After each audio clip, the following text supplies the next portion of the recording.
Arratsalde Danari, buenas tardes a todas y a todas. Aquí un día más con todos vosotros desde el Urdaibai Bird Center, desde la reserva de la biosfera de Urdaibai, preparados todos para dar una vueltita y ver las novedades de esta tarde de este domingo 12 de abril. Bueno, saludos a todos los que estáis tomando parte, que no me voy a cansar de decir, ¿no?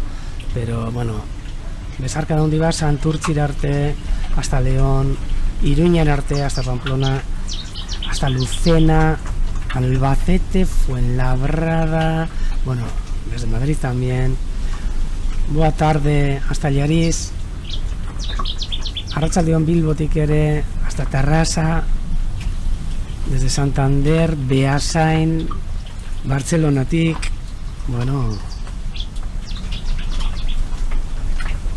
un montón de gente que seguís, y como os he dicho ya a la mañana, increíble el seguimiento que tiene este directo, que lo hacemos con todo el gusto desde aquí, desde el Urdaibai Bird Center, para que podamos llegar hasta vuestras casas, ¿no? Con una ventanita de la naturaleza, enseñándoos pues qué es lo que hay ahora mismo, en este momento en directo, en la reserva de la biosfera de Urdaibai, sobre todo en este lugar que es la laguna de Orueta, en Gauteguis Arteaga, un pueblito pequeño de unos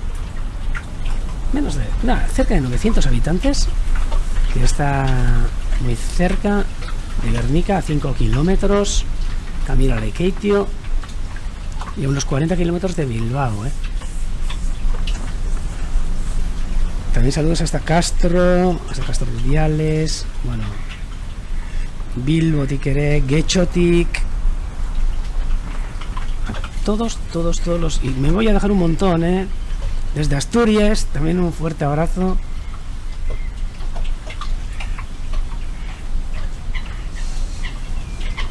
De Alcalá de Henares. Y hoy también, pues aquí estamos. Primero vamos a hacerlo en castellano, luego pasaremos a euskera, que podéis seguir también. E intentaremos que todos juntos disfrutemos de la actualidad de hoy, sobre todo de hoy a la tarde, porque aquí ya sabéis, de día en día, o sea, de día en día no, de día en día sí también, ¿no? Cambian las cosas, pero incluso desde la mañana a la tarde cambia bastante. Hoy a la mañana hemos estado comentando que, por ejemplo, pues no había mucho viento, estábamos prácticamente en calma, pero ahora pues ha cambiado, está soplando el viento de la costa. Nos vamos a acercar también a ver cómo está el cielo, por supuesto, como todos los días, ya que nos parece que las condiciones meteorológicas, bueno, no es que nos parezca, las condiciones meteorológicas pues condicionan increíble lo que es la migración de las aves, ¿no? Y hoy estamos viendo desde la mañana a la tarde que hay cambios. Ha habido durante estos últimos días una migración brutal que se ha dado. Han estado miles de aves migrando sobre nosotros cuando hemos tenido los vientos estos del sur, viento suroeste, que les ayudaban a las aves, ¿no?, a migrar, y cientos y miles de aves creemos que han pasado sobre nosotros, y son los datos que nos llegan pues también de gente que nos sigue desde Europa, ¿no?, que nos han comentado que ya los aviones comunes les han llegado a sus casas en Holanda. También tenemos algún dato donde las golondrinas han llegado a Bretaña hace ya un par de semanas, pero nos lo han dicho hoy. Aves que poco a poco van llegando hacia las zonas del norte donde están criando, ¿no? Y que pasan, por supuesto, sobre nosotros aquí en Urdaibai, pero sobre todos vosotros que estáis en todos los lugares donde estéis, ¿no? Mucha gente de la península, incluso de las islas, y como no, también del extranjero, ¿no? Que cada uno seguramente tendremos nuestra ruta migratoria, esta ruta espectacular, estos vuelos, estas rutas de vuelo, ¿no?, de las aves, ¿no?, que igual que nuestros aviones y que nuestros viajes en avión, pues eligen unas rutas para poder ir de un lugar a otro, ¿no? Rutas que les son lo más fácil posible, ¿no? Pues intentando esquivar accidentes geográficos, y cuando los tienen que cruzar, pues haciendo acopio de fuerza, haciendo acopio de carburante para poder cruzar esas montañas, esos mares, desiertos, bueno, y hacer frente a todo un montón de peligros que tienen durante la migración, muchos de ellos provocados por nosotros mismos. Aunque di que durante este mes también deberíamos decir que yo creo que tienen que estar flipando todas las aves que están llegando, ¿no? Y de repente llegar y que vean que no hay gente en la calle, no hay gente en los entornos naturales, ¿no? Pues no sé, se les debe hacer, yo creo, un poco extraño. Seguramente les faltará algo, ¿no? Pero bueno, ellas siguen en su migración. Hoy, mira, podéis ver el cielo tan precioso que hay. Está cambiando durante todo el día. Yo tampoco os puedo decir mucho sobre las nubes que hay. Sé que son unos estratocúmulos. Y antes también hemos visto algunas nubes de evolución también. Y aquí, pues, el paisaje primaveral que tenemos hoy mismo. Nos vamos a acercar también para ver si vemos algunas rapaces que hoy, por ejemplo, pues también tenemos una actualidad tremenda. O sea, aunque no lo podamos ver desde esta cámara, yo os voy a contar todo lo que nos están mandando mis compañeros del trabajo, que están realizando sus censos desde sus casas en distintos puntos de Urdaibai, y no me canso de decir, ¿no? Trabajando también todos los días para que esta retransmisión sea muchísimo más llevadera, y para poder seguir qué es lo que pasa aquí con la migración prenupcial, con la migración de primavera. Hoy mismo ha habido varias especies que las hemos visto por primera vez para esta temporada. Y ahora que os iba a decir que me iba a acercar aquí para ver si hay alguna rapaz que esté sobrevolando, ¿no?, este monte de Ereñosar, San Miguel, que siempre que nos acercamos, pues si no es un buitre leonado, pues podemos ver también algún ratonero. Aquí se nos han acercado nuestras amigas las ranas.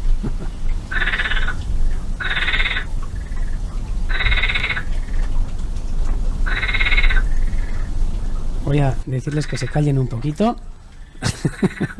Pero luego subiré el volumen, por supuesto. Un poquito más. Sí, los vamos a dejar así para que me dejen hablar, ya que alguna vez me han dicho que me tapan, ¿no? Sí, son ranas verdes lo que se oyen, que se nos colocan al lado del micrófono, que está también en directo, y a veces se emocionan oye, pues bueno, también quieren hablar ellas, ¿no? Estamos en primavera y pues bienvenidas sean. Y bueno, me quería acercar aquí para ver algunas rapaces, pero comentaros que hoy, por ejemplo, un compañero nuestro pues ha podido observar el primer alcotán de la temporada. Alcotán. Y muchos de vosotros igual os diréis, ¿y qué es, no, el alcotán? Bueno, pues es una rapaz de que, como el milano negro, pues pasa el invierno en África y nos suele llegar normalmente, pues sí, pues a finales de abril. Está un poco adelantado, ¿no? Pero hay muchas cosas que se están adelantando, como os voy a comentar ahora. Pero ese alcotán que se ha podido ver hoy en la zona de Busturia por primera vez esta temporada, os voy a enseñar lo que es un alcotán. Un segundo hasta que lo encuentre.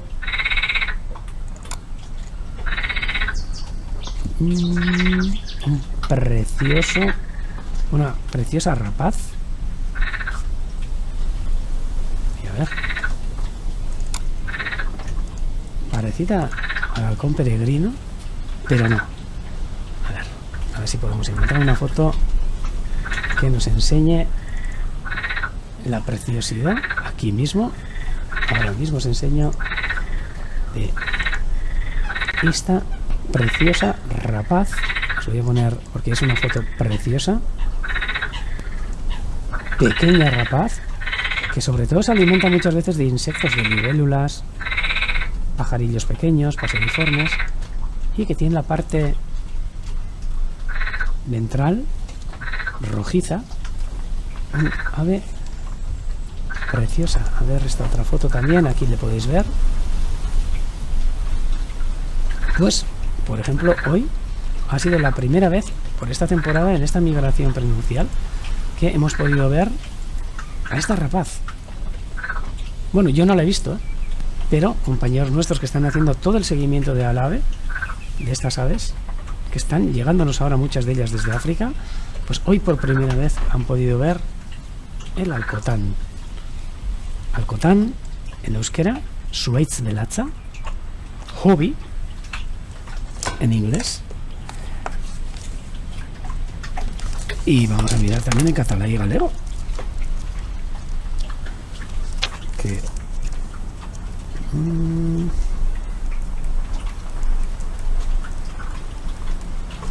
enseguida lo encontraremos.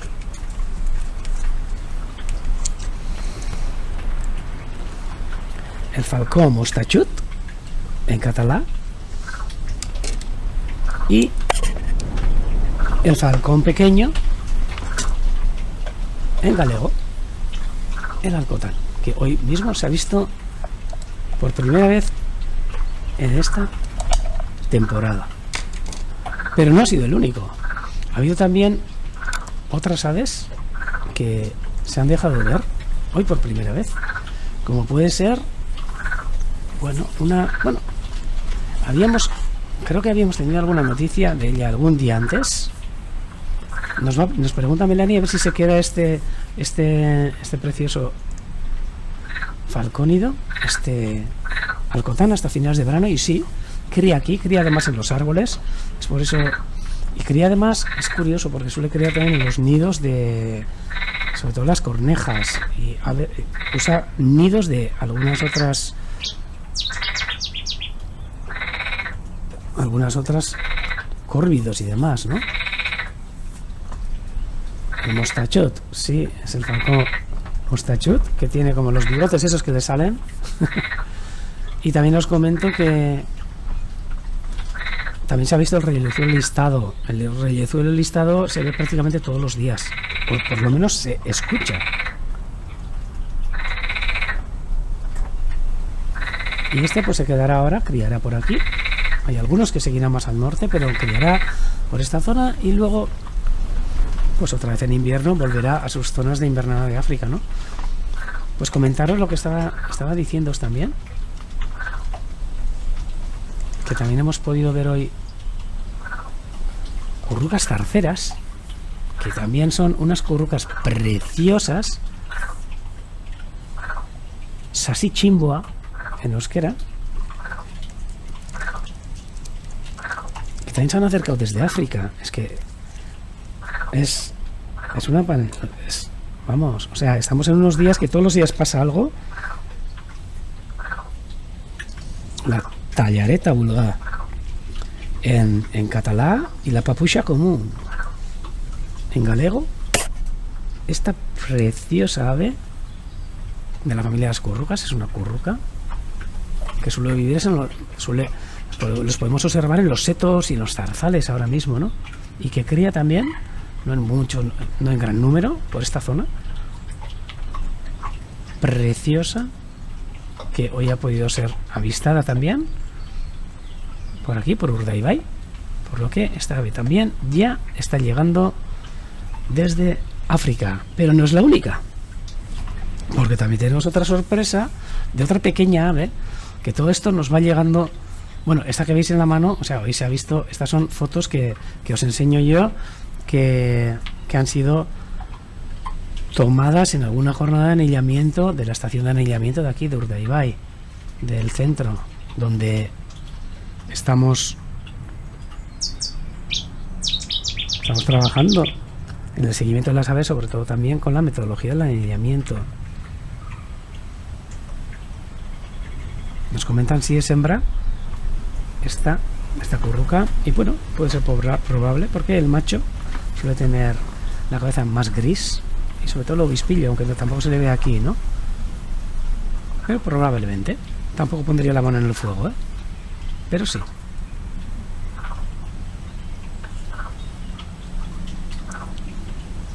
Y otra ave que vamos, hoy también ha sido la delicia, ha sido este zarcero común.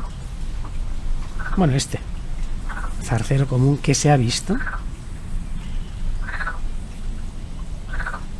Me está comentando para que ponga las fotos en el chat, pero os voy a decir que intentaría, ¿eh? No sé si arrastrando se puede. Ay, pero los tengo en otra pantalla. Creo que me va a ser muy difícil, Puri. Ya lo siento. Pero bueno, luego algún día a ver si podemos colgar todas estas fotos para que podáis observarlas vosotros también, ¿no? Saludos también hasta Cartagena, hasta Cáceres, también que nos habéis escrito, hasta Huesca, que también nos habéis comentado. O sea que este zarcero común, precioso, bueno, un zarcero políglota creo que se llama ahora también, Sasichori arrunta en euskera, y además un ave que, bueno, se puede confundir con otras aves también pequeñitas, ¿no? También estamos intentando aprender un poco sobre paseriformes, porque con la cámara sí que vemos, desde Zaragoza también, hasta Zaragoza, un abrazo, y la bosqueta vulgar, que es la que vemos ahora en imágenes. La foslosa amarela, en galego. La foslosa vulgar, o la bosqueta vulgar en catalán. Y por también con los carriceros, y que también nos están llegando, hoy mismo también hemos escuchado algunos, y os voy a poner alguna foto de alguna jornada de anillamiento que hemos cogido 3 aves muy similares, aunque totalmente distintas, como esta que podéis ver aquí. Y aquí podéis ver desde un mosquitero común. Bueno, voy a empezar. Bueno, son 3 aves, 3 especies totalmente distintas. Son todas ellas migrantes transsaharianos que nos pueden coincidir en el tiempo, como hoy mismo han coincidido. Y aquí podemos ver a mano izquierda el zarcero Sasichoria, en la mitad el carricero común, es muy similar al zarcero pero es más marrón, el zarcero es más verdoso, y a la derecha del todo un mosquitero musical. 3 aves que a simple vista, sin tenerlos en mano, quiero decir, pues cuesta identificarlos, y no es por su sonido también, ¿no? Comentaros que, por ejemplo, voy a poner otra vez la foto del zarcero común. El sonido, el canto del zarcero común es brutal. En latín se llama Hippolais políglota, ¿no? Que tiene un montón de hablas, ¿no? Y es que es cierto.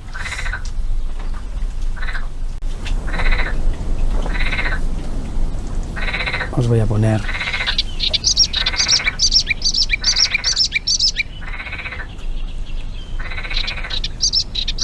este que oís, es el zarcero común.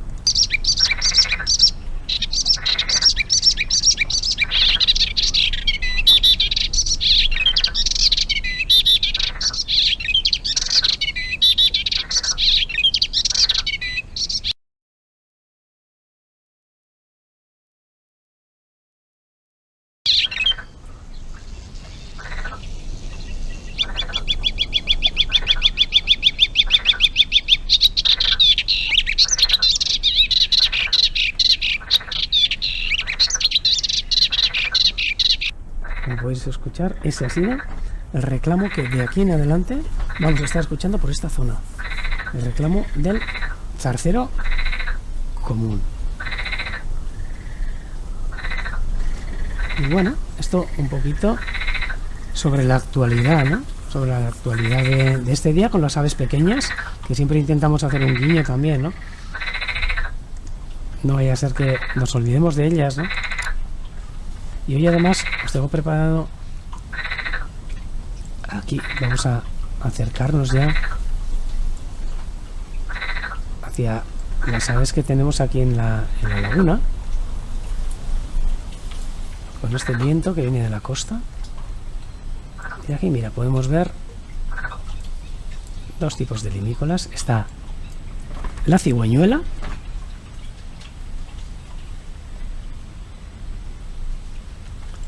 me comentan también a ver si puedo hablar sobre la forma del pico y de lo que comen las aves, ¿no? Pues mira, pues aquí tenemos dos que están súper especializadas, el archidide común y la cigüeñuela, que están especializadas en alimentarse en aguas someras, ¿no? Y aparte de las patas, los picos también adaptados a su alimento.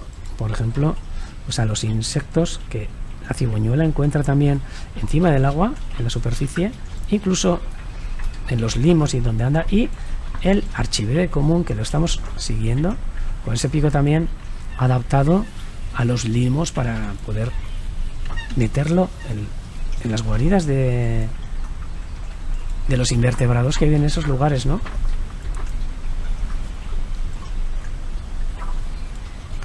Luego tenemos, por ejemplo,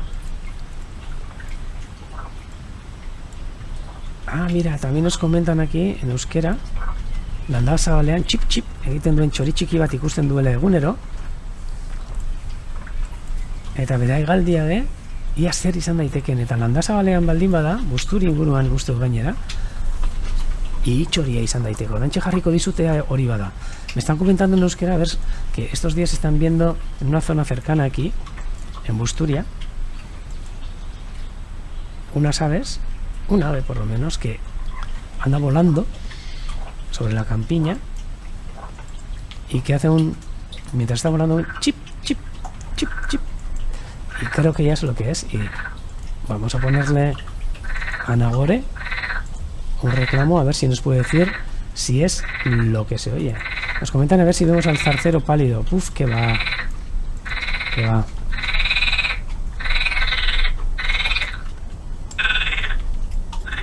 Creo que alguna vez ha habido alguna cita y demás, pero no. Nos comentan también a ver por qué las fochas tienen el pico, que ese que llega hasta la frente, ¿no? Pues bueno, deciros que no es el pico llega hasta el culmen, hasta lo que es el cráneo, ¿no? Pero luego pues tienen ese adorno que sigue encima del pico, y en principio pues es un adorno, ¿no? Bueno, un adorno. Es una estructura que tiene sobre el pico que les da esa imagen, ¿no? Y esa característica, ¿no? Y el asiente nos dice buitrón. Y eso es lo que yo creo. Y que también necesitamos una aplicación para el móvil para que nos identifique. Ya existen, ¿eh? Ya existen. Y es más, hace poco he oído también que ya hay algunos prismáticos que ya solo con apuntar a un sonido o un ave te pueden incluso identificar por el sonido. O sea que voy a colocar, a ver si para Nagore, a ver si puede ser el buitrón, para que nos diga. Es este que oís al fondo, ¿eh?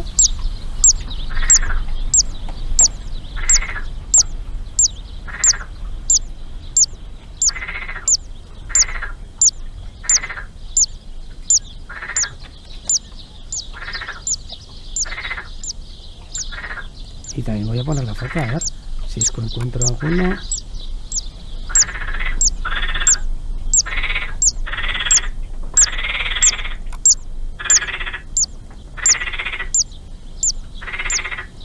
Voy a poner además un buitrón.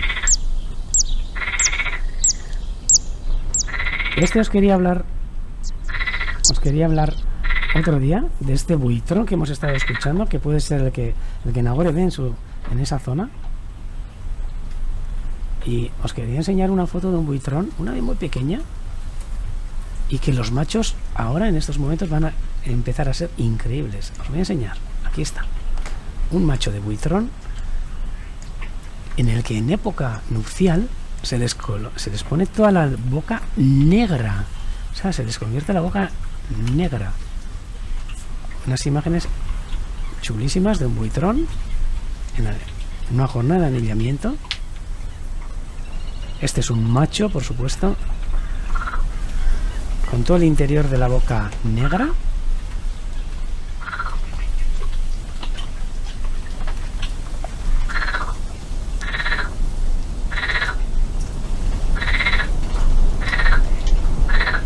Sí, trist también hemos oído en catalán. Y sé que en menorquí tiene otro nombre, solo que ahora no me acuerdo. Pero, mira, Nagore nos dice que sí. Trist. Y pues de triste no tiene nada, porque es súper alegre este pájaro. Alguna otra foto podéis ver aquí de un ave anillada en la marisma, un macho con todo el interior de la boca negra.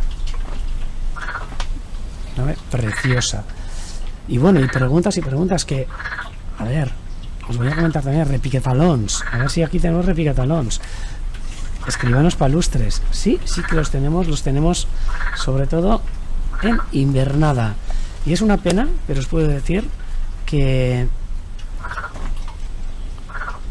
el que el repiquetalons, que el escribano palustre, en una época teníamos aquí una subespecie, que es el escribano palustre lusitanica, que nos criaba aquí, que era una ave reproductora en esta zona, pero que ha desaparecido completamente. Podemos decir que se trata de una extinción que ha habido aquí en Urdaibai, ya que el último escribano palustre reproductor lo pudimos observar el 2004, creo que fue 2004, y desde entonces es un ave que prácticamente no, ha desaparecido como reproductor.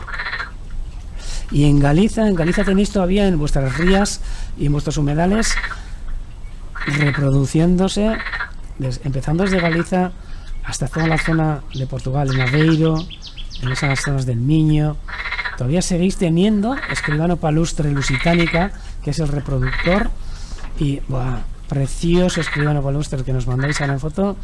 Y espero que las pocas parejas que queden pues salgan adelante, y aunque muy difícil, sobre todo por la pérdida de hábitat que están teniendo, pues que puedan seguir para adelante, ¿no? Aquí estamos viendo las cigüeñuelas. Es decir, que hoy ha habido otro de los protagonistas del día, son las cigüeñuelas.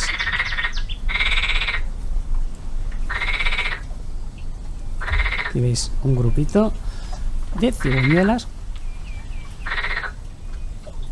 8 cigüeñuelas con un archibebe, claro. ¡Apa! Que se ha ido ahora.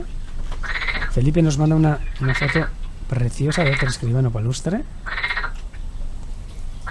Y os enseñaría, a ver si me da tiempo, el último escribano palustre que vimos aquí. Aquí podéis ver a una gaviota patía amarilla descansando en estos momentos. Un pico también adaptado, bueno, a pescar, incluso a desgarrar. Las ranas se están en Toledo, muy bien. Luego también comentaros que hay en la zona del Ebro y hacia el Mediterráneo tenéis otro repiquetalons, otro escribano palustre, otra subespecie que es la Witherby, que también es muy escasa, que es reproductora en la zona.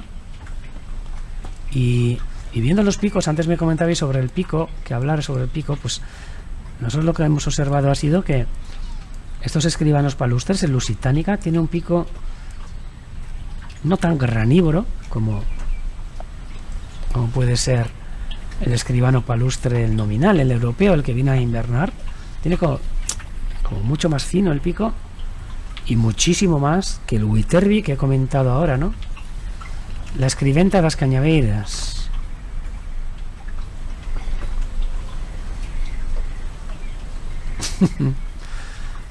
Sí, también tenemos unos pájaros que tienen lana, que son las ovejas.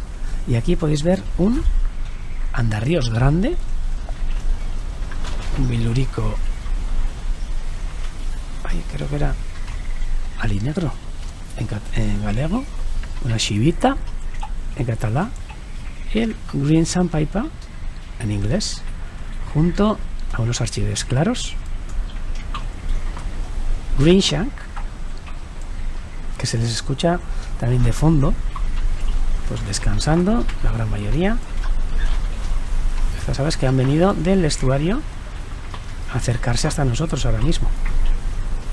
Preciosas. Y estas también, si os fijáis, el pico, ya que nos habéis dicho, pues comentamos. Kuliska iluna, euskeraz bai. Media.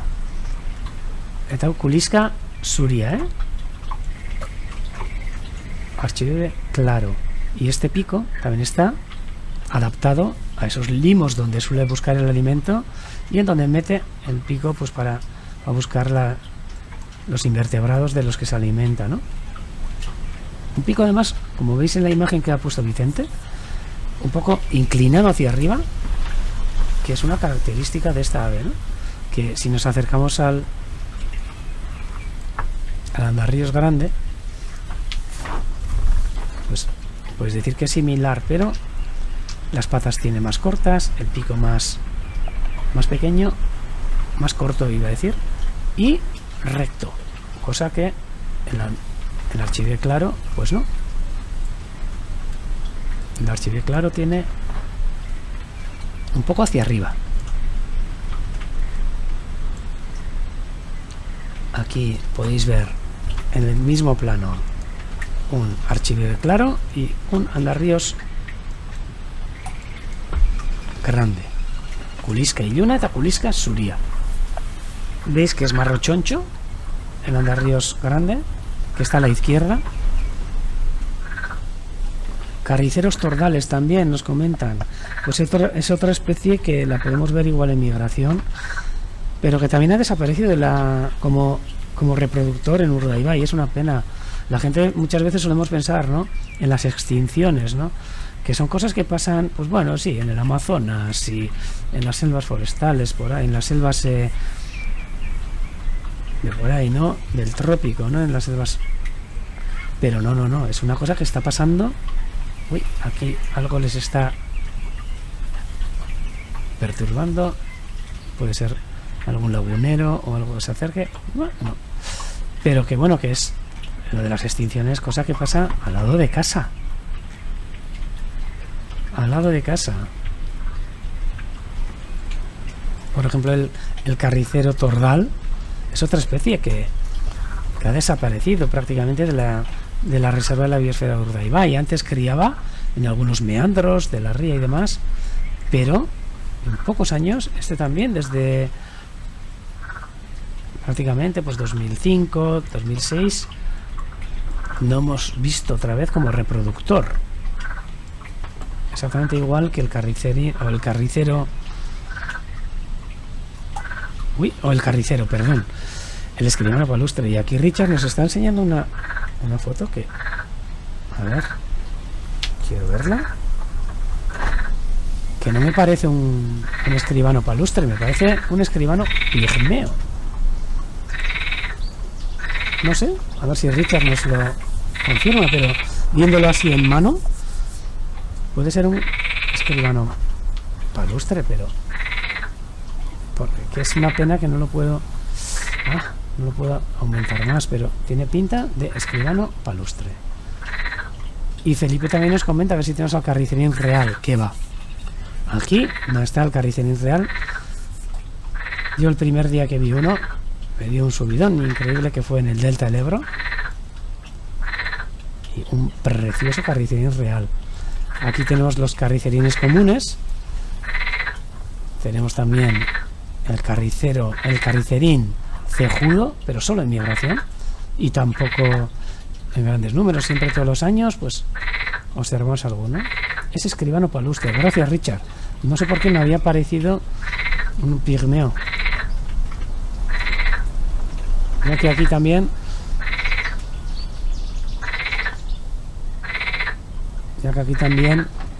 alguna vez con los escribanos palustres en invierno pues suele haber algunas rarezas, y por ejemplo el escribano pigmeo es uno, ¿no?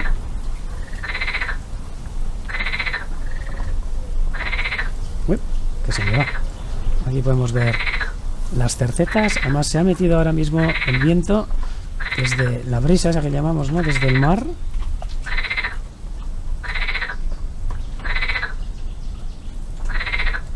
Y aquí vemos un par de cercetas con un ana de real.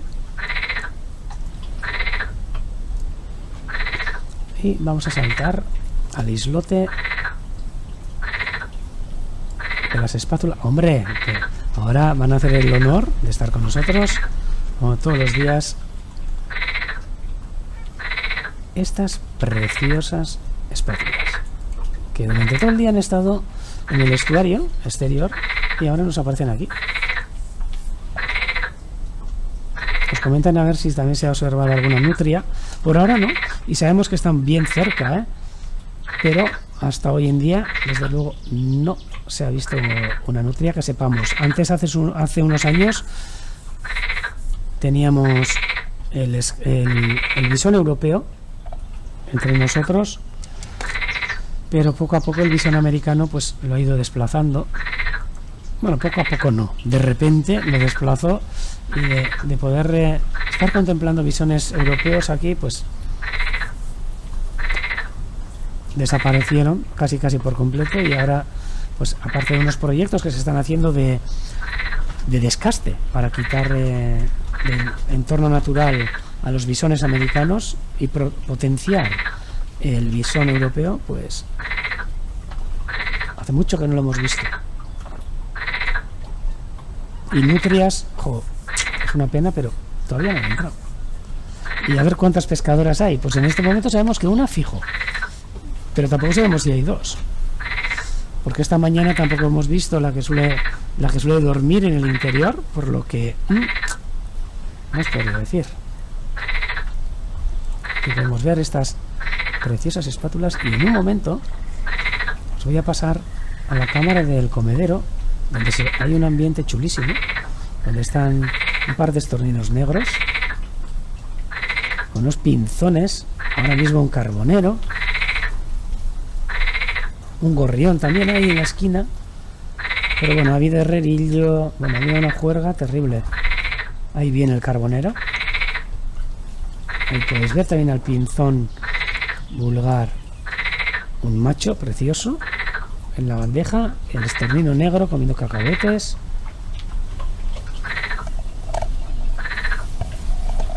un montón de aves.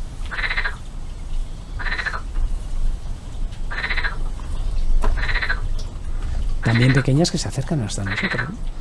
Y bueno, y estas imágenes también las podéis ver vosotros desde casa cuando queráis, pinchando solo la cámara en directo que tenemos en el comedero, al lado de esta, que es la que estamos viendo, ¿no? Nos vamos a acercar otra vez hasta estas espátulas preciosas. Veis que ya está arreciando el viento, y es viento que nos viene de la costa.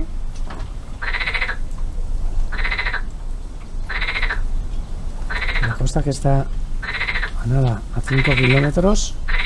Han comentado que a ver si hemos tenido coipú. No, y espero que no. Aunque bueno, está bien cerca, ya en el Bidasoa sí que hay.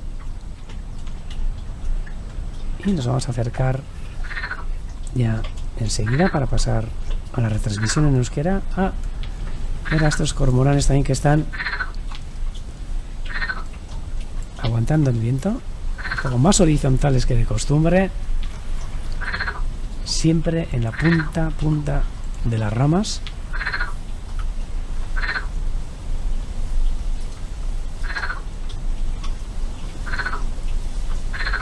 carnicerines comunes que hoy también se han podido escuchar en los carrizales del entorno. Además creo que ha habido con este frente que nos está entrando ahora para esta noche, pues ha habido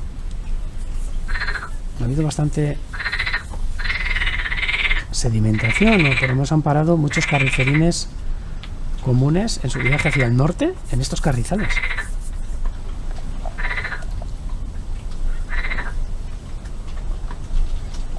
Bueno, y eskerrik asko dan hori, pues jarraitza gaitik, ezta? Gazteleraz da orain euskerara pasatuko gara. Ahora vamos a pasar a la retransmisión en euskera, y a los que nos seguís en euskera también, pues hasta dentro de un minuto, y a los demás, pues hasta mañana a las 11 de la mañana, que intentaremos estar aquí también. Espero que con la voz un poco más recuperada que hoy.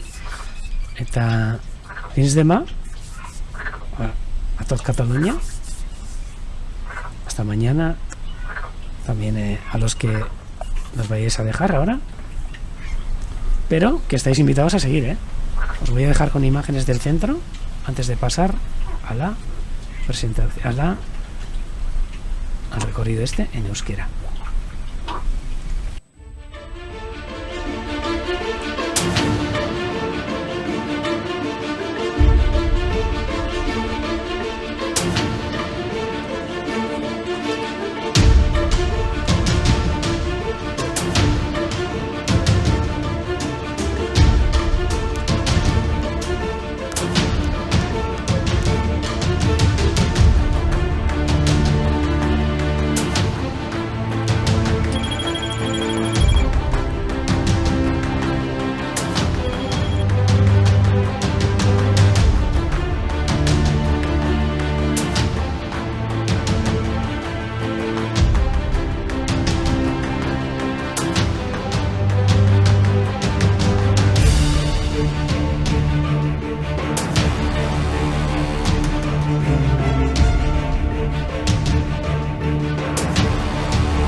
Arratsalde on danari barriro ere. Ontxe, oindala minutu bat, gutxi gora bera utzi dugu gaztelerazko ibilbidea, orain hasiko gara berriz ere zuek guztiokin. Gaurko itxaron ematen du bai, harrapari, ez, kaio bat, ez, bai, kaio bat da. Egaz dagona. Eta orantxe momentuan hasiko gara emanaldi hau, hasiko dugu euskeraz. Eta eskerrik asko jarraitzen gaituzuen guzti hori. Gainera, bueno, eskertzen deutzuegu parte hartzea zuzeneko txat honetan gurekin, eta hemen, bai, orain bai, harrapari bat, bai, ontsa ber, agertzen den miru beltza, hortxe gure horrian, hortxe ikusten duzu, eta ez dakit ba, zerbait ez daukan hanketan, a ber, bai, zerbait harrapatuta dauka hanketan, beraz, agian txori txikiren bat edo, zer guzti zaio hor, ai, opa, belea etorri zaio, eta beleak bota nahi du, bere lurraldetik behintzat, eta meni biliko da miru beltza, ontsi ikusten duzuena, zeru honetan. Hortxe. Galdetzen diguteia arrano arrantzalerik etorri den abia itera. Bai, batzuk etorri dira, baina hau, miru beltza. Etorri dira, Afrikatik, urte honetan ere, Eta arratsaldean ere Euskal Herri guztiari badakigu jarraitzen gaituzuela lurralde guztitik, iparraldetik, Nafarroatik, Arabatik, Gipuzkoa eta Bizkaiatik. Beraz, bezarka da handi bat gaurko egun honetan. Donostiara, Gorantziak, Beasainera, Durangora, Gernikara, Getxora, Portugalete, Santurtzi, bueno, ontxe bitu, pasatu dira, nik hitz egiten dudan bitartean, ikusten ditugu batzutan nola hurbiltzen diren hegaztiak, eta mokosabal batzuk ikusten ditugu hegaz, oso irudi politak ikusi ditzakegunan, eta haber, zer egiten duten mokosabal hauek, 4 mokosabal momentu honetan gelditzera doaz, ez du ematen, ez dakit, gelditzen nahi dute, eta geldituko dira nahiko urruti, ez ba, Gorantza berriz, jarraituko ditugu momentutxu batetan, da gero, jaketa, ez da egoten aukera askorik horrelako hegaztiak hegaz ikusteko. Egia esan, orain momentuan marea behan dago, eta literikena da itxasaderren arte hurbiltzea mokosabal hauek, baina ez, uste dut, hemen daude 4 eta baietz, suerte apur batekin, irla honetan, besteekin batera gelditzen diran. Balmaseratik ere, Balmasedara ere Gorantziak, ikusi ditugu 4 hortxe egaz, baina ez daki zer gertatu da, baina bapatian denak hasi dira egaz, eta ikusi ditugu itxasaderrerantza doazela, iparralderantz, hortxe mokosabalak, ontxe gusturiko Madeixa Torretxetik pasatzen, eta bueltan Muruetako Tximinitik, Gernikarantzako bidean, galdu ditut. Hemen doaz, orain hegoalderantz, Bartzelonan ere, bona tarda.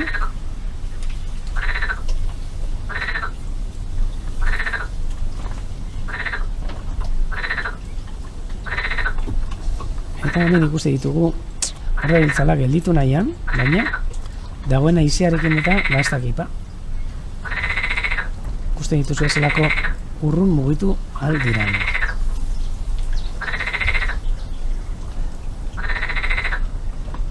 Bueltatuko gara mokosabalak utzi ditugun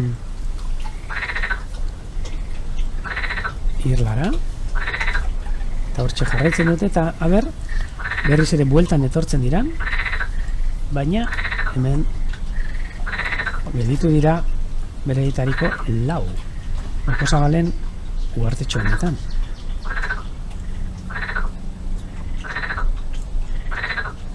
Hortxe ikusten duguz, beraz, 8 daudela edo egon direla bakigu.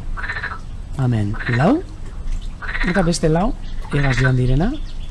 Bermiotipe bai, klaro, arratzaldean, Gernika, Aiangiztik, Aiangizera be bai. Santiago Itxilera ere,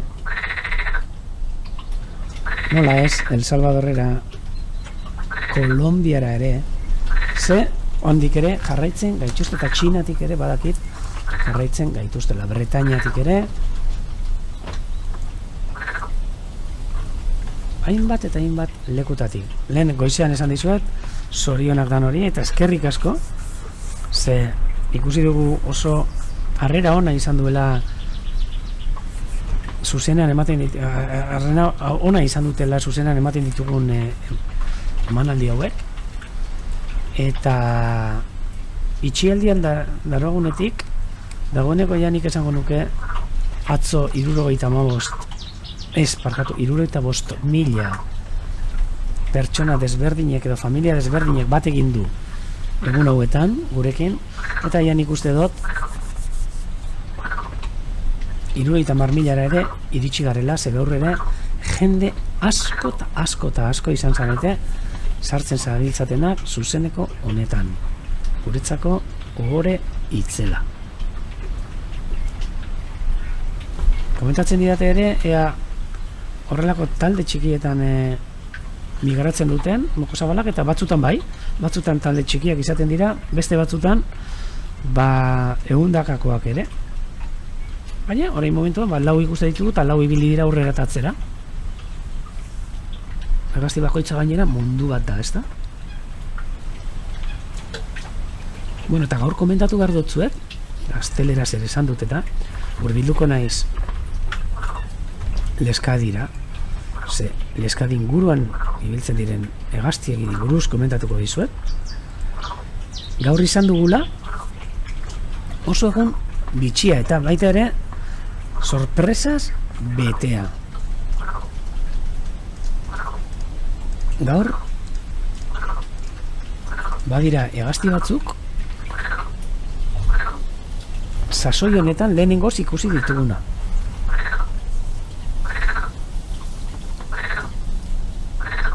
Eta hau txikitxoa dira, baina bat komentatu digu gurekin lanean dagoen pertsona bate bere etxetik egunero jarraipena egiten duena. Gaur ikusi dituela hegazti, saiatuko naiz pertso bat isildu egingo dut igela, zer beste ez dakit entzuten nauzuen, mikrofonoa ukitu dut apurtxo bat. Eta bueno, komentatzea, gaur, gure lankideak lanean dabiltzanak beraien etxeetatik ere, bota digutela ere, beraiek ikusten dituzten hegaztiak, eta gaur lehenengoz, sasoi honetarako hainbat izan dira ikusi diran hegaztiak. Eta horretariko bat oso hegazti polita. Ez da hegazti txikia, ez da oso handia ere ez, baina da harrapari bat, eta normalan itxaroten egoten garan harrapari bat, eta metxera kutziko dutzuet, goiko partian zuhaitz belatza. Hemen ikusten duzu, oso hegazti dotorea, politxe, harrapari bat, normalean gehienetan intsektua jaten ditu, burduntziak eta, hegazti txikiak ere, enarak, ihitxoriak, eta holako paseriformeak ere harrapatzen ditu, oso da belatz handi baten modukoa, baina ikusten duzue azpian gorriska daukala, zabel alde hori, eta oso diseinu politeko hegaztia, zuhaitz belatza, Afrikan negua pasatzen duen harrapari bat, eta gure ingurura ontxe apirilaren bukaeran eta apirilaren erditik aurrera agertzen zaiguna bai. Beste argazkiren bat ere uste dut badaukadala, saiatuko naiz aurkitzen. Ez, hemen ez daukat. Baina hori alde batetik. Baina gero, beste alde batetik ere izan dira beste hegazti batzuk, hauek ere txikiak, txikiagoak esango genuke, gaur ere, sartudan, guk uste dugu sartudan fronte honekin, aldaketa honekin, eguraldi edo haize aldaketa honekin, gelditu beharra izan dutenak, inguru hauetan, batzuk basotakoak, sasi eta sastraka inguretakoak, eta beste batzuk, Leskadi eta Padura inguruetakoak. Euretariko bat adibidez, ontxera kutziko zuet, segundotxo bat,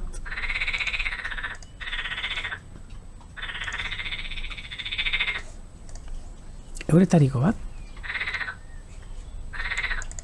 hemen ikusiko dozuen, sasitxori arrunta. Hegazti txikia, Afrikan, baina Afrika subsahariarrean negua pasatzen duena, eta guregana hurbiltzen dana, normalean apirilaren bukaeran, edo maiatzaren hasieran, eta hau dagoeneko ja berton dago. Hegazti hau. Beraz, inoiz baino lehenago, ikusteko aukera izan dugu. Hau, ikusten duzuen argazkia, joan den urtean egindako eraztunketa kanpaina batetan ateratakoa da, oso hegazti txikia, txio baten antza daukana, hegazti askorekin konfunditu dezakegu edo erratu dezakegu hegazti hau, baina bere kantua oso berezia da. Izatez latinez, latinez daukan izenak, nahi du esatia, hipolaiz poliglota, hizkuntza asko dauzkana, ez da?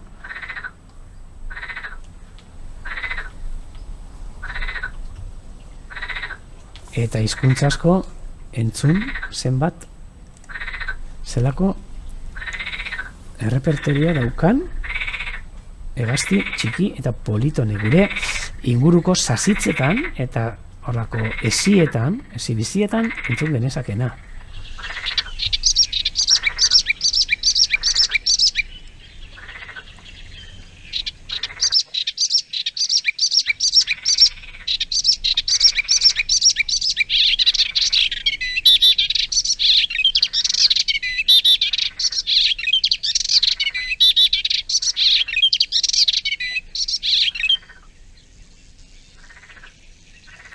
Ikusi duzue, zelako repertoria daukan hegazti polit honek.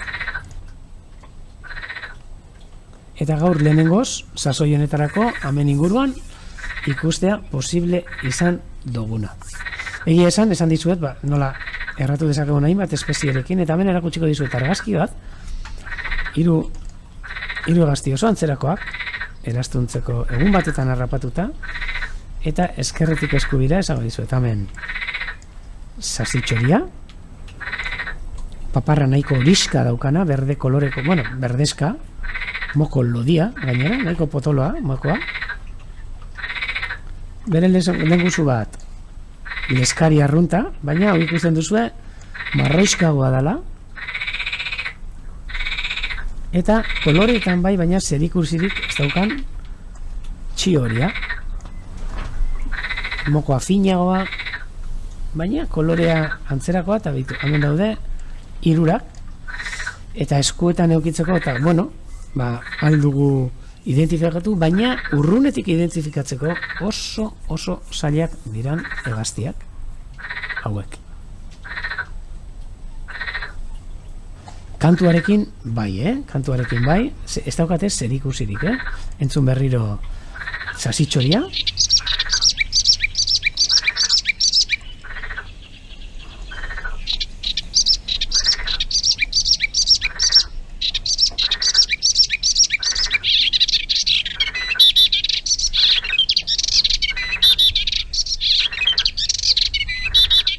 oin, entzungo dugu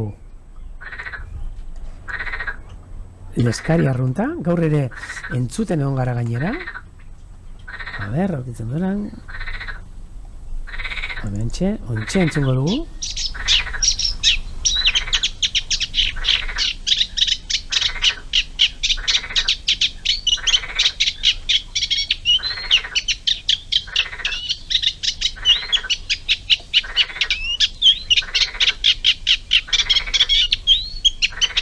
Ikusi duzue, ez daukala zer ikusi, eta txio horia ikusiko dugu.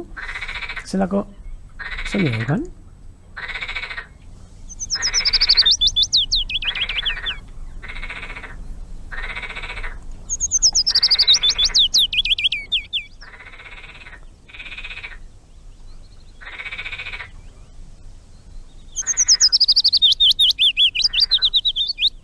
Beraz, ikusten duzue, hiru txori hauek, naiz eta oso antzerakoak izan, bakoitza mundu bat da. Hori bai, hirurak, hemen ikusten dituzuenak, migrazioan joaten dira Afrikatik, Saharatik behera.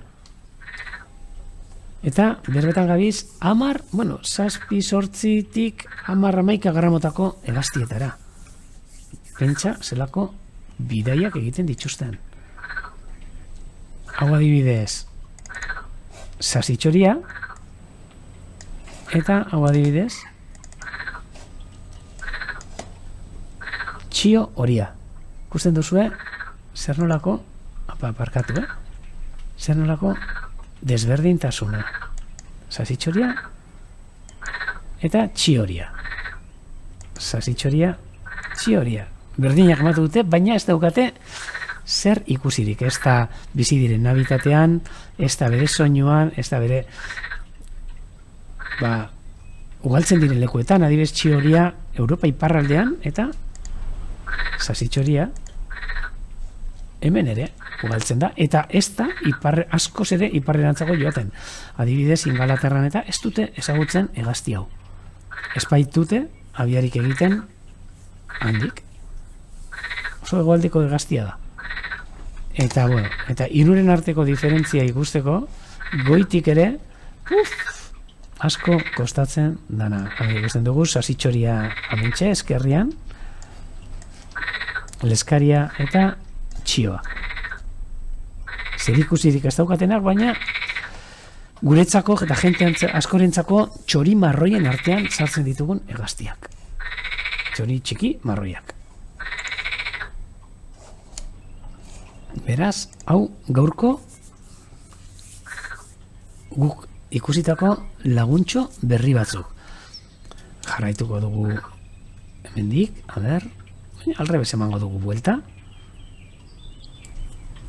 Altxatuko dut arain berriz ere mikrofonoa, ze bestela ea behintzat igelak isiltzen badira, baina ez beraiek ere kantu egin behar dute. Handerre galdetzen digu ea nutriak hemen edo igarabak euskeraz ea kumerik izaten duten, da ez daukate hemen kumerik, ze guk dakigunez behintzat hemen ez daude, ondinok ez dira Urdaibai inguru honetara etorri, beraz ez daukate kumerik. Eta hemen ikusten ditugu zankaluze polit batzuk, oso irudi politxak, gaur goizean etorritakoak, euretarikoren bat bainutxu bat hartzen. Ikusten dugu bere, baita ere, desberdintasun hori zelan buruetan, batzuk besteak baino beltzago daukaten, eta hori printzipioz arrak izaten dute horrelako beltza. Hemen ikusten dira bi askoz behar gitxoago direla, beraz emeak izateko aukera handia daukate.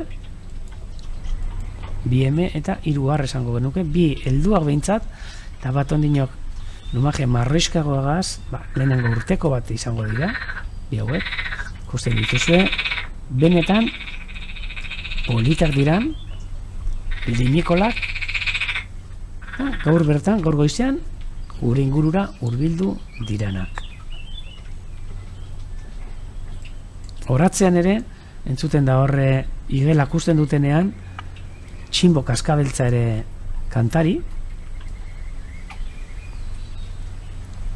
jarraitu da egun.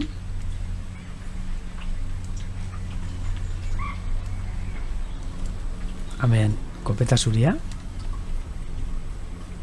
lasai asko jaten.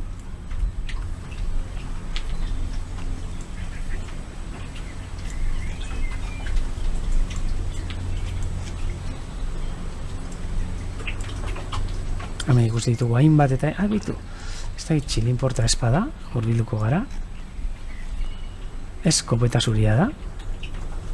Batzutan txilinportak ere goten dira hemen inguruan eta gustatzen zait geldiunera txoat egitea. Eta hemen ikusten ditugu lasai asko kopeta zuriak. Belar jaten.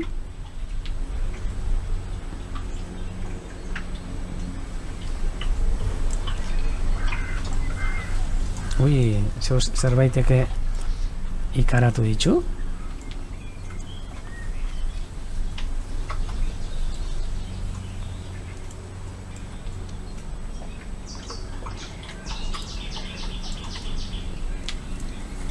Berriz ere erakutsiko dizuet ere nola goiko kameran hainbat diran etortzen diran hegazti txikiak, baitu, ontsi erakutsiko dut, eta hortxe ikusi ditzakezue txorruak batez ere, 4 txorru daude, arbi eta emebi, arbiak eskerretara eta emeak eskubira, eta kaskabeltz bat, hor, kakaotea jaten, txorruari buruz atzo komentatu nizuen, ia biharre azalpentxo gehiago ematen dizkizuetan hegazti txiki haueri buruz, baina hemen neguan zehar eta ukitzen ditugunak, batzuk gelditzen dira abi egiten, baina beste batzuk oso urrunera joaten diranak. Eskandinavia eta beste inguru batzutara noski.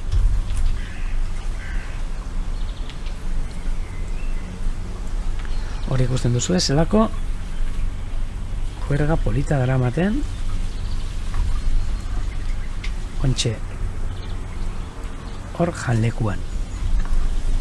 Eta berriro ere beste kamerara bueltatuz, padurakora amentxe beste zankaluze bat, paduratik zehar, bere mokoarekin janari bila.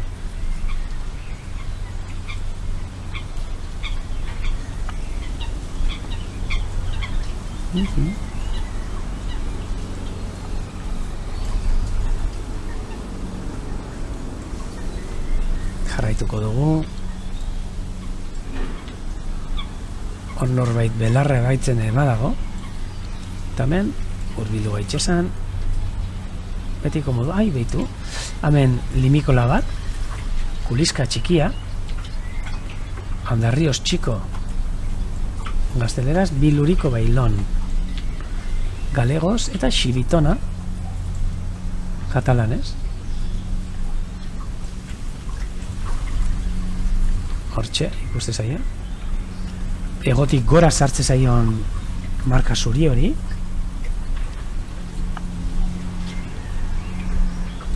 Zaiatuko gara ere kopeta zuriaren hankak erakusten. Lehenengo hemen basate bikotea. Eta konturatuko zineten ez gaur, egunean zehar oso bate desberdin gutxi ikusi ditugu zertzetak. Hemen zertzeta bat, adibidez, zertzeta emea.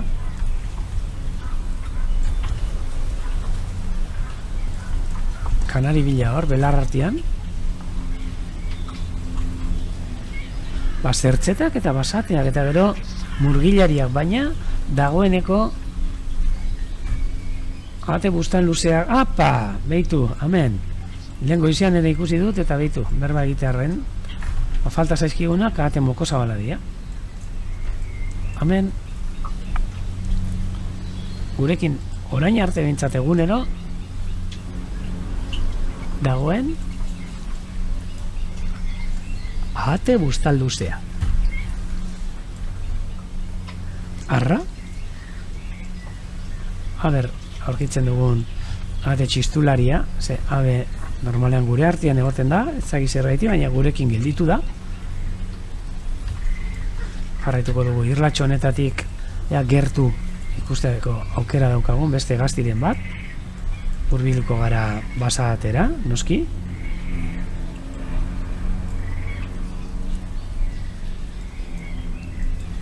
Hemen lasai asko ustai belarren artean, atxeden hartzen. Datorren asterako berriz ere gu hemen lanean ere bai, bueno, lanean jarraitzen dugu ez da, baina baita ere beste lan batzuk egiten hasiko gara. Noski protokolo guztiak mantentzen eta segurtasun neurri guztiak hartuta. Eta tokatze zaigu irlatxo hauek komila artean garbitzea. Ontxe ikusiko dugu, lehen Maik galdetu digu kopeta zuriaren hankak, guazen aber etortzen dan, gora, zorain uretan dago, baina ea igotzen duen irla gainera. Eta hor, uretan gabe, barik, kanpoan ikusten ditugun bere hankak. Hor ikusten dugu, lehen komentatu jatea mokoa den, eta da eskudete deitzen da gazteleraz, hori mokotik gora igoten dion txuri hori. Hor ikusten dira hankak, baina orain uretan, arron moduan.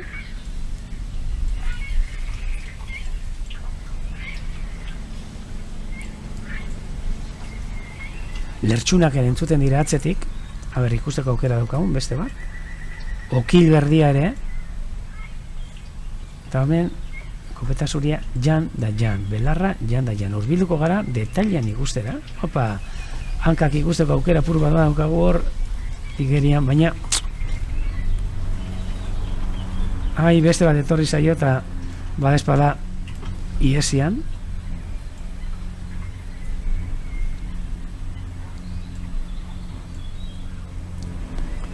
Hemen egaztirik ez, egaztien arrastoa ikusten dira.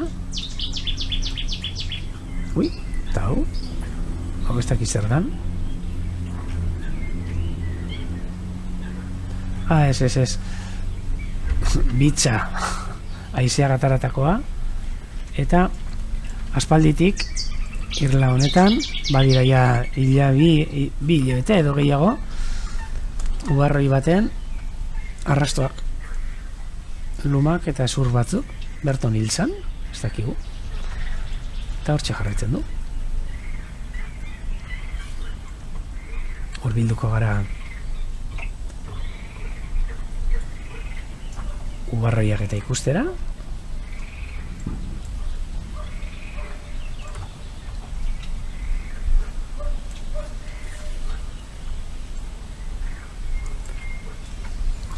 Hemen, ubarroi gazte hau, egunero, iaia egunero ikusten dugunetariko bat. Eta hemen gutxira ere usten dugula joan egingo dirala.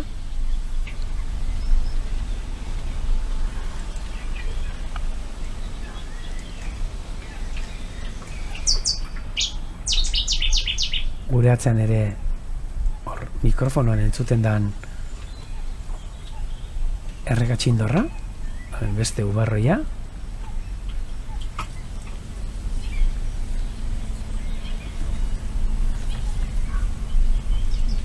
Korpeta zuria, janari bila ikusten duzu zela murgiltzen dan, eta berainkak astinduz, azpian dauden uretako belarrak edo algak eta jaten, behitu, hortxe ikusten dugu, eta ikusten dugu zelan harrapatzen dituen, da hortxe hurbilduko naiz, ea ikusten dugun zelako algak eta jaten dituen, belar jale esango nuke estriktoa.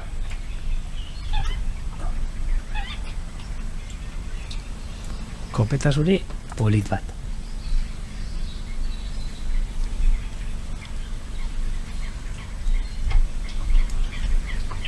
Saiatuko gara ere bueltatxo bat ematen, paduratik ziar, gero hurbilduko gara irlatxoetara berriz, ia kasualitatez arrantzaleen astarnarik ikusten baldin badugu.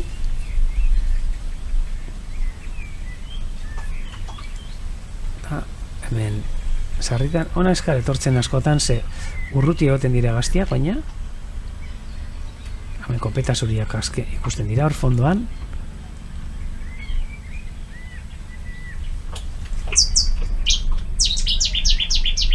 Eta mikrofonoan hortxe errekatxindorra.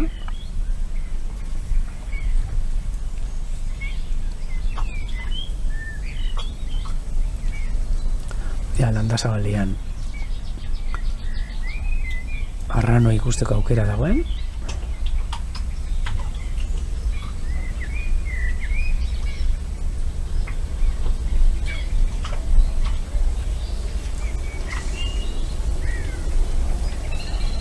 Ontxe ere trena entzuten da, eta jarraituko dugu.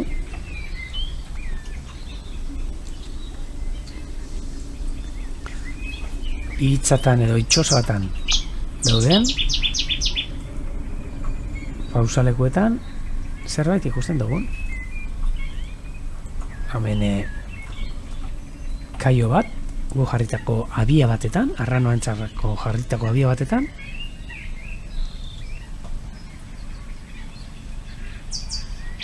eta atzean buruetako untziolak. Ikusten duzuen nola erreioa utzik dagoen, gaur. Marea ontsi igotzen hasiko zan, baina oraindik denpora falta du, eta hegazti asko eta asko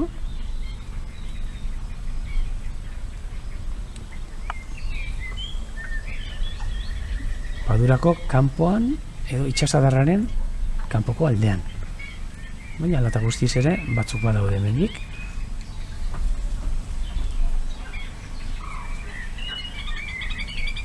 Eta ia zerbait aurkitzen dugun pausaleku hauetan.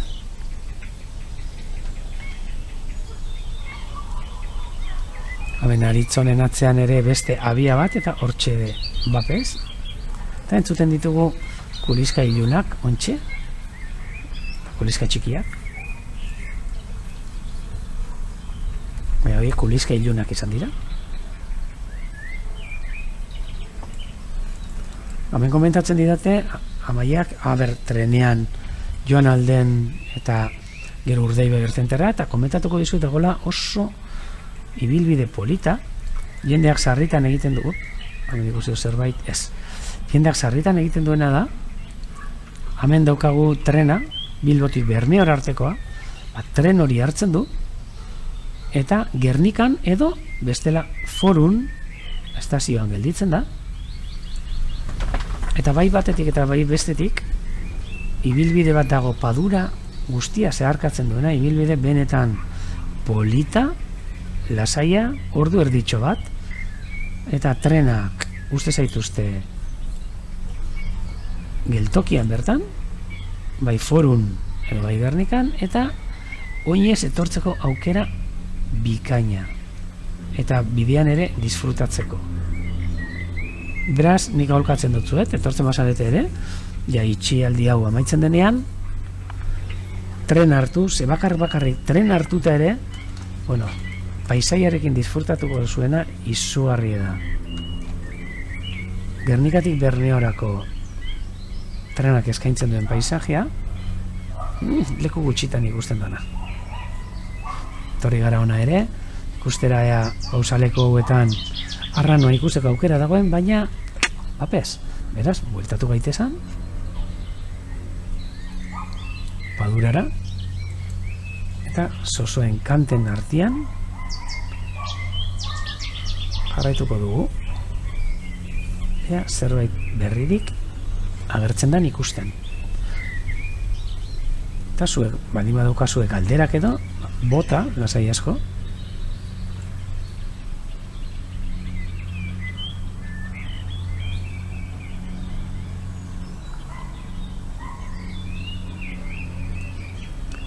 Hemen Amaiak komentatzen dit, laster ingo da bela, benetan, gonbidatzen zaituztet, tren hartzeko, eta Gernikatik edo Forutik ibilbide polita daukazuela Urdaibai Bercenter pare-parera arte. Orain dela gutxi irekidan ibilbide bat. Eta zebaitik ez, aukera daukagu, noski, ibilbide hori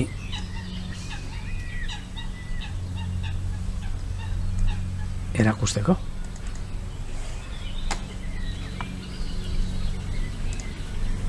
Ze, hemen dago erreminta oso on bat,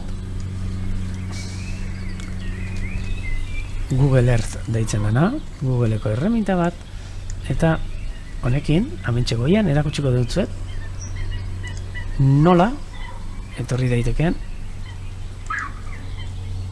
Euskal Herri osotik, leku guztietatik, Urdaibai Bercenter arte. Mai galdetzen diguz osoa zein dan gazteleraz edo Mirlo ala Tordo, eta biak entzun da ditut, normalean onartuta dauna edo behintzat Mirlo komun da, zozoa. Eta bueno, lehen komentatu duguna, tren hartuta Bilbotik, oso azkar aliatu zaitezkete Gernikar arte, eta hemen, hurbilduko gara Gernikara, Gernikan, hemen ikusten duzue trenbidea eta estazioa, hemen gelditu alzarete edo jarraituz hurrengo geltokia, institutoko geltokian, hementxe, eta hemen bakarrik egin behar duzuena da Erreioa jarraitu. Hemen gelditu trenean hartu Erreioko bidea, Urbietatik zeharkatu, hemen daude Erreioaren antxinako horrek, zelan da meandroak ikusten dira, Eta erreioa jarraituz aurrera eta aurrera, iparraren utz, leku zoragarri batetatik, paduretatik, ikusten duzu lehen padurak esandakoak, meandroak nola jarraitzen duten, eta hemen aurkituko duzu zubi bat, duela urtetxo batzuk egindako zubi bat, eta zubi honetatik beste aldera pasatu alda erreioa. Zubi honetan etortzeko, bai Gernikatik edo baita, lehen esan dizuen moduan, apur bat aurreratxo jarraitura, hemen dago Foru, gainera bitu aukera daukazue, gelditzen bazarete, erromatarren asentamentua edo iria, edo herria ikusteko, hemen ikuste dituzue aztarnak, gainera batzuk mugitu berri, nola hemen ba Kristo ondorengo laugarren mendera arte edo erromatarren herri bat zegoen, Foru guzti hartze zuena, izena ere Forum, eta hemen ikuste dituzue zelako egiturak zituzten, etxeak, tailerrak ere baziren burdina manejatzeko, hemen ikuste dituzue zelako egiturak, hau ere bizitatzu alduzue, eta gero hemen ja ondoan estaziotik edo geltokitik jarraituz bidetxo hau iritsiko zarete, noski berriz ere zubi honetara, zubi hau gurutzatu eta paduratik dagoen pasarela eta horrelako ibilbide batzutatik kortezubin sartzen zarete, eta noski hemen ere jarraitzen da erreio hegaletik, dena markatuta dago gainera, hurbilduko zarete kortezubiko herrira, Eliza ingurura,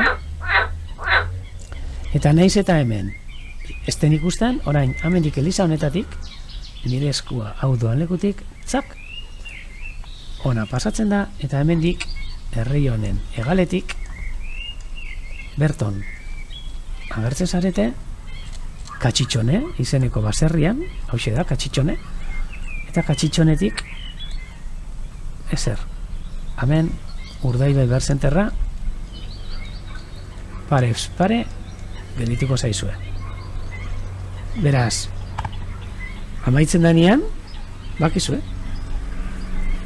egoeratxo amaitzen danean, hurbildu zaitezten, Donostitik gainera, bueno, hartuta trena, ibilbide polita daukazue onarte, bai.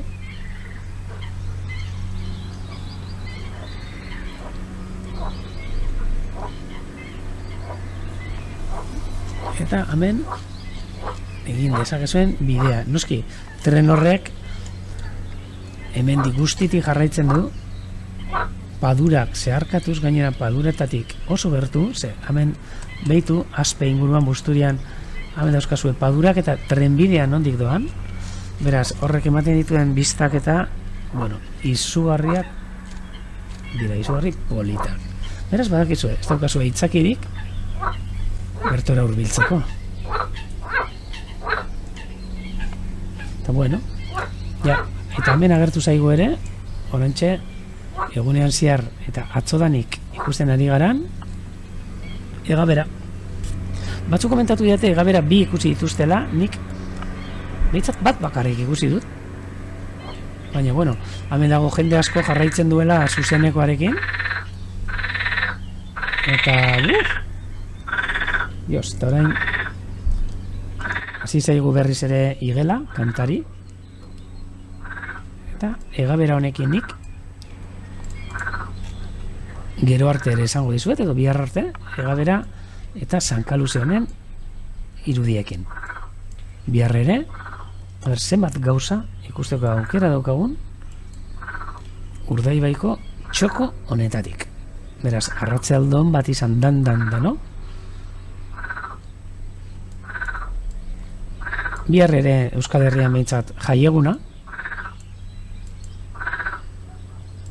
etxean pasatzeko jaieguna noski. Beraz, arratsalde on bat pasatu dezazuela. Eta galdetzen didate, arte bustan luzeak nun egiten duten abia eta komentatuko dutzuet. ahate bustan luzeak, Eskandinavia, Siberia, eta inguru horretan hauek, hemen ikusten ditugun ahate bustan luzeak, nik uste dut nahiko berandu dabiltzala. Baina, bueno, joango direla uste dut, naiz eta ahate txistulari bat ere dago, eta ahate txistulari ere, bueno, oso iparrean egiten duen hegaztia da. Baina, gure artean dago, beraz, ez dakit zerbait gertatzen zaion, ala asko gustatu zaion, leku hau, eta beraz gurekin geldituko dan. Baina ez dut uste. Beraz, irudi polita hauekin, nik bihar arte esango dutzuet, bezarka da hundi bat, dan hori. Eta eskerrik asko gu jarraitze gaitik.